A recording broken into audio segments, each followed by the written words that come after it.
अस्सलाम वालेकुम फ्रेंड्स, मैं हूं फ़तेह खान बलोच और आप देख रहे हैं अपना पसंदीदा चैनल विलेज लाइफ। आज एक नई वीडियो के साथ आपकी खिदमत में हाजिर हैं।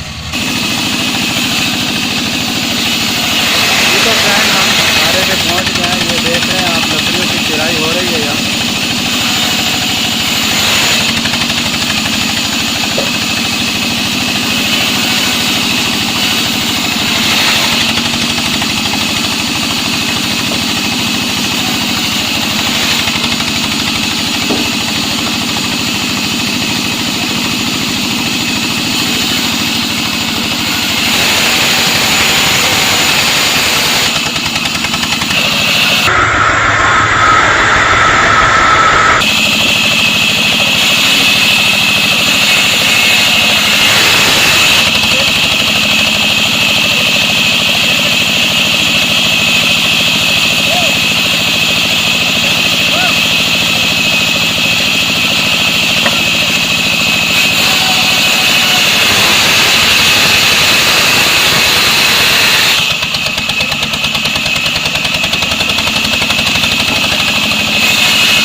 आरा फीडर की मदद से अपडेट किया जा रहा है।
जी तो फ्रेंड, ये फाइनली प्रोडक्ट तैयार हो गई है, जिसे हम अपनी देसी ज़बान में गुटका बोलते हैं। ये गुटके जो है वो आग इससे बहुत अच्छी जलाई जाती है गुटके की मदद से। तो ये गुटका 350 रुपये पर मन के हिसाब से फ़रोख्त होता है यहाँ हमारी देसी मार्केट में। तो उम्मीद करते हैं हमारी आज की ये वीडियो आपको पसंद आई होगी। अगर हमारी आज की ये वीडियो आपको पसंद आई है तो इसे लाइक कर दें और अपने फ्रेंड्स के साथ शेयर कर दें। और अगर आप चाहते हैं कि आपको इस तरह की मुफीद और इन्फॉर्मेटिव वीडियोस मिलती रहें तो हमारे चैनल विलेज लाइफ को सब्सक्राइब कर लें और साथ दिए गए बेल आइकन को दबा दें। इसी के साथ ही अपने होस्ट फ़तेह खान बलोच को दे इजाज़त। अपना और अपने चाहने वालों का ढेर सारा ख्याल रखें। मिलते हैं किसी नई वीडियो के साथ, तब तक के लिए अल्लाह निगहबान।